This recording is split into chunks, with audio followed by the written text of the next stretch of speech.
कि उसूलों पर जब आ जाए तो टकराना जरूरी है। उसूलों पर जो आँच आए तो टकराना जरूरी है। इस्तकबाल है नाजरीन आप सभी का यार मुशायरा मीडिया में। मैं आपके साथ मोहम्मद इरशाद। सुनेंगे दोस्तों इमरान प्रतापगढ़ी और इकरा हसन दोनों की शायरी। इससे पहले आपको बता दूं, यूपी विधानसभा समेत सभी सरकारी भवनों पर लगने वाला तिरंगा बनाती है मुस्लिम महिला इशरत। 2018 में हुई थी शोहर की मौत, सिलाई करके चलाती है घर। आइए दोस्तों सुनते हैं शायरी को। उससे पहले आपसे गुजारिश है वीडियो को लाइक कीजिए और चैनल को जरूर सब्सक्राइब कीजिए। कि उसूलों पर जब आ जाए तो टकराना जरूरी है। उसूलों पर जो आँच आए तो टकराना जरूरी है।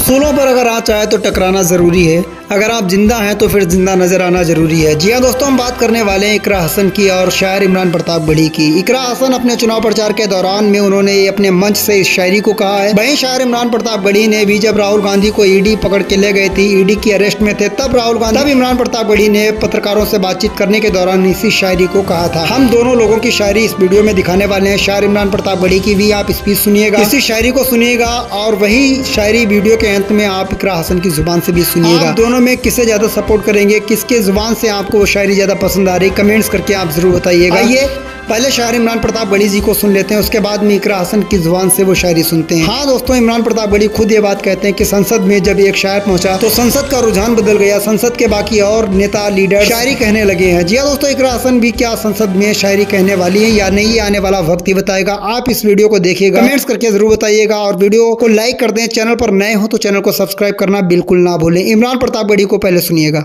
3 दिन से जो सियासी तमाशे उसूलों पर जो आँच आए तो टकराना जरूरी है।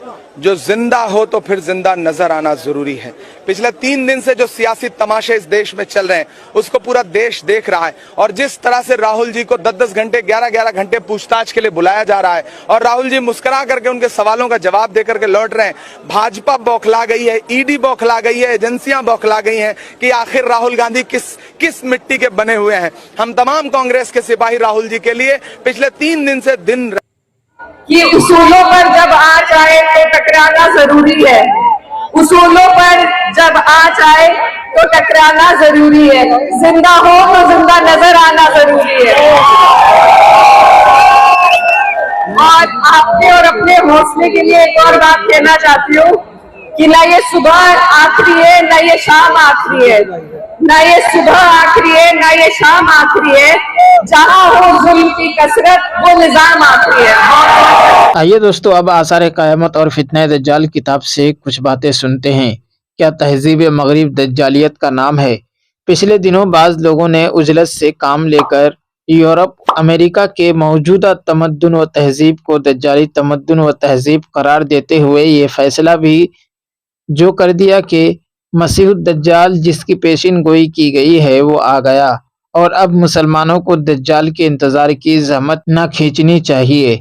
इसमें शक नहीं कि ये फैसला भी जोद फिक्री और जोद बयानी के आरिज़ा का नतीजा था।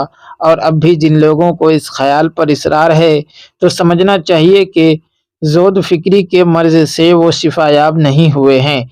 ये सही है कि कुदरती कवानीन पर गैर मामूली इक़्तिदार पिछली 2-2.5 सदियों में यूरोप अमेरिका वालों का मुसलसल कायम होता चला जा रहा है और अपने इस इक़्तिदार को इन ममालिक के बाशिंदे भी इन्हीं दज्जाली इगराज में, जैसा कि देखा जा रहा है, इस्तेमाल कर रहे हैं।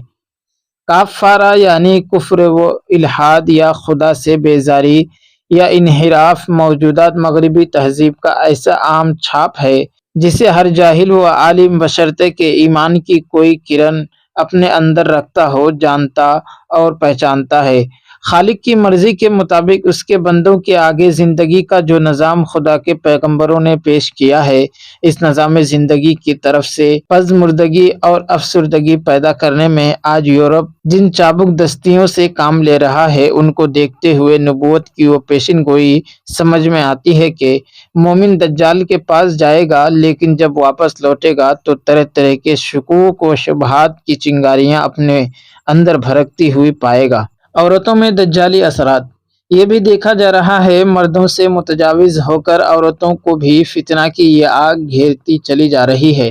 इसमें भी कोई शुबा नहीं कि अस्परेजोलिज्म के शैतानी तजर्बात के दावा पेश करके उस मेयार ही को यूरोप वालों ने चाहा कि مشتبہ کر دیں، جس سے مذاہب و دیانات کے سلسلہ میں حق و باطل کو جانچا جاتا تھا۔ اگر واقعی یہ مان لیا جائے کہ جن مخفی روحوں سے مکالمہ کا ادعا اس طبقہ کی طرف سے پیش کیا جاتا ہے یہ شیاطین نہیں بلکہ گزشتہ مرے ہوئے لوگوں کی واقعی روحیں ہیں، تو اس کا مطلب یہی ہوگا کہ مرنے کے بعد والی زندگی کی بھلائی اور برائی، خیر و شر کا تعلق ان امور سے نہیں ہے جن کے ساتھ خیر و شر کے نتائج کو مذاہب وابستہ قرار دیتے ہیں۔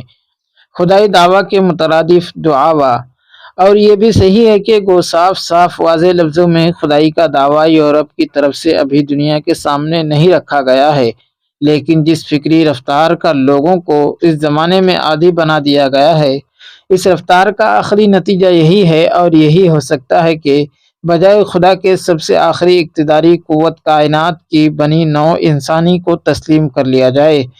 مسئلہ ارتقاء جو مغربی طریقہ فکر کی تنہا مخصوص راہ ہے وہی اس نتیجہ تک خود بخود سوچنے والوں کو پہنچا دیتا ہے، بلکہ انسانوں میں بھی، چونکہ آج ہر قسم کی طاقتوں اور قوتوں کا مرکز یورپ و امریکہ ہی بنا ہوا ہے، اسی خدا کے لفظ کا اطلاق خواہ مغربی تہذیب و تمدن کے نمائندوں پر نہ کیا جائے، لیکن خدا اگر کسی طاقت کا نام ہے جس کے اوپر کوئی طاقت نہیں ہے تو آج ان دلوں کو چیر کر دیکھیے جو مغربی تمدن کے زیر اثر ہیں، ان کے اندر سے یہی عقیدہ اور احساس باہر نکل پڑے گا، یعنی یورپ و امریکہ والوں سے برا کوئی نہیں ہے، انہی پر سارے کمالات کی انتہا ہوتی ہے۔ جو کچھ اس تہذیب و تمدن کے متعلق لکھا پڑھا جاتا ہے اور جس قسم کی گفتگو یورپ کی اس نشاندہ جدید کے متعلق عوام و خاص کی مجلسوں میں کی جاتی ہے، رسالوں، اخباروں، سینماؤں اور تھیٹروں میں جو کچھ سنایا اور دکھایا جاتا ہے، شعوری و غیر شعوری طور پر یہی اثر ان سے دماغوں اور دلوں میں جاگزیں ہوتا چلا جا رہا ہے۔ دوستو، ویڈیو کے آخر میں آپ سے گزارش ہے، اگر ویڈیو پسند آئی ہو تو لائک کیجیے اور چینل کو ضرور سبسکرائب کیجیے۔